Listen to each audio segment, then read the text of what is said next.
did you see that new policy at the bookstore? You can actually rent a book. That's going to save me a lot of money next semester. Huh.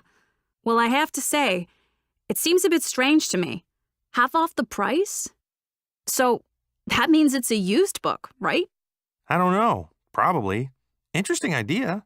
I suppose it could work. Well, I don't know about you, but I don't like the idea of using someone else's book. I mean, they might have marked it up already. And if I want to write in my textbook, then, well, I might have a different system of making notes. Oh, I see your point. But it doesn't say that the books are used. They must be used. Why would the bookstore risk people writing in them? And if they are going to give out that many new texts for rental, then why don't they just get class sets or something? Well, don't we borrow books from the library for free? So why should we rent them? Well, you pay a lot less than buying the textbook at its usual price. True, but like I said, if I can't write in it myself, it's not something I'm interested in.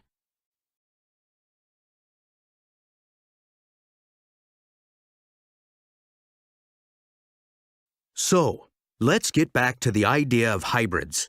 Hybrids can happen with many animal species. The most common one we know is the mule, a cross between a donkey father and a horse mother, whereas the reverse is called a hinny. So, the hinny has a horse father and a donkey mother.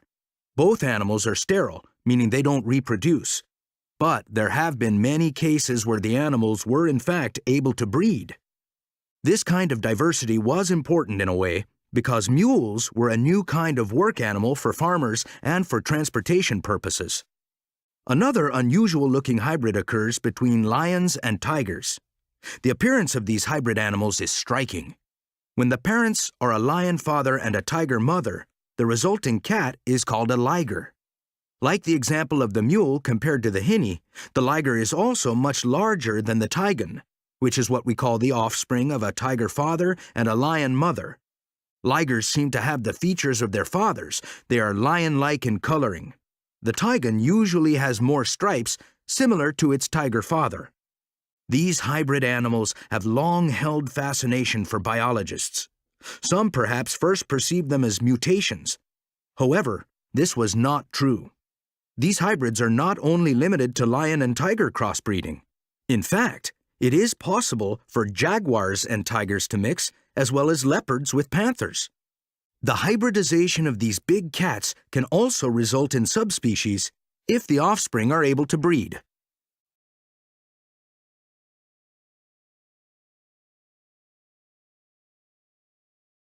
Hey, Amy, you doing okay?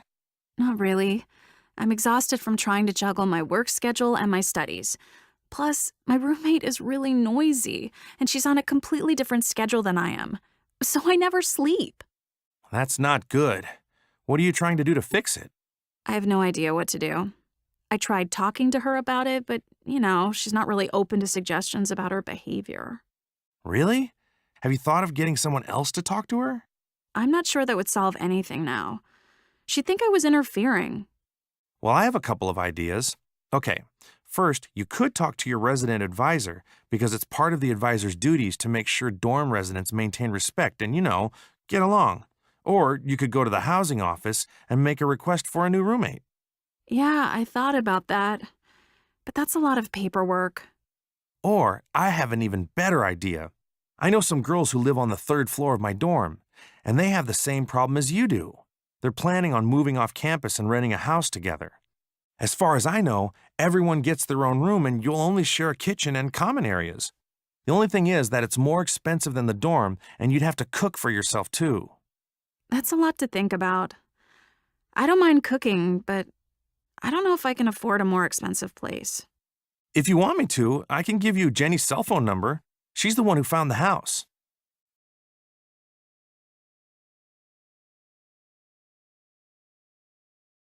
We can thank Governor DeWitt Clinton, who proposed the idea for the Erie Canal in 1808 to the members of the New York State Legislature, for the fact that we have this waterway connecting the Atlantic Ocean to the Great Lakes. At first, the Senate was not interested in building a canal across New York State. In fact, they often called it Clinton's Ditch. and they laughed him right off the Senate floor. However, this ditch would connect the Hudson River to Lake Ontario and enable both cargo and passengers to move more easily. The canal would become the gateway to the West and open up the trade routes from Chicago to the western part of the United States. Now, Governor DeWitt Clinton was really tenacious. I mean, he held on to his belief and really fought for this idea. And guess what?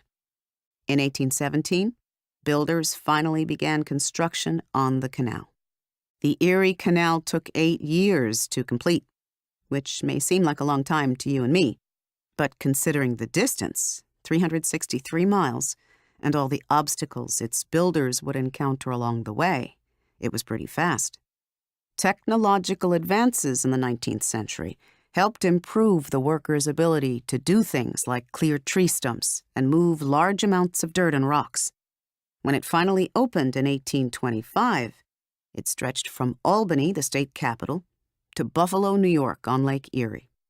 So, to repeat, the Erie Canal was 363 miles long. It was also 40 feet wide, but only 4 feet in depth. Though it wasn't very deep, boats with 30 tons of freight could easily float on it.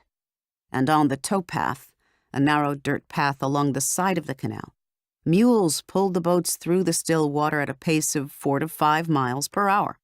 Not fast by today's standards, but in that time, it was really innovative. The Erie Canal is an important part of United States history because it opened up travel and trade across the state. Before it closed in the 20th century, it was an important method of transportation. The Erie Canal was called an engineering marvel. So even though people don't use the canal for transportation today, it is an important historical site, and many parts of it have small museums and cultural centers for visitors and tourists.